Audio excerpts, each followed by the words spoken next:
জিনিস অনেক আমরা দেখেছি। এই পাকিস্তানের নির্দেশে এগুলো হয়েছে।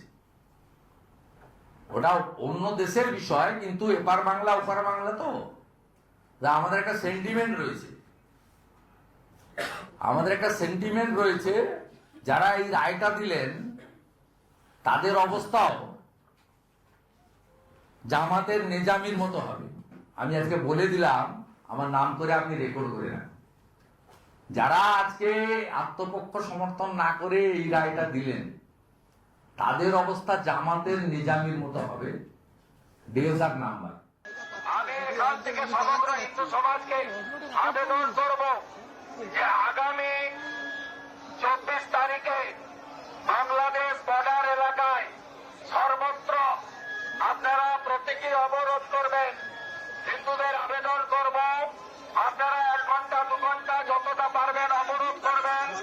এবং আমরা এখানে ভারত সরকারের কমার্স অফিসেও যাব, গিয়ে বলবো ব্রেক পারমিট এখান থেকে দেওয়া যাবে না, 1 কেজি পেঁয়াজ ওখানে পাঠানো যাবে না, যতক্ষণ না দীপু দাসের হত্যাকারীদের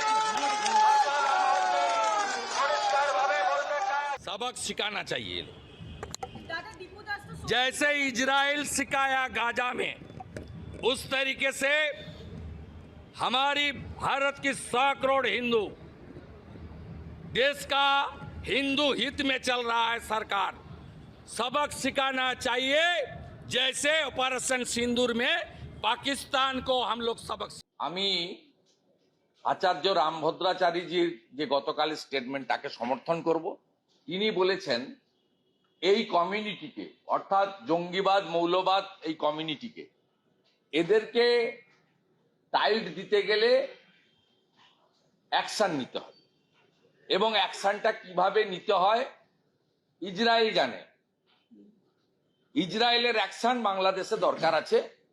আমি এবং আমরা সবাই আমেরিকার রাষ্ট্রপতির শপথের জন্য অপেক্ষা করছি। তিনি লিডারশিপ দেবেন। মানবতার পক্ষে যে দেশগুলো লড়াই করে জঙ্গিবাদ মৌলবাদের পক্ষে, সেই সমস্ত দেশগুলো নিশ্চিতভাবে সম্মিলিতভাবে প্রয়াস নেবে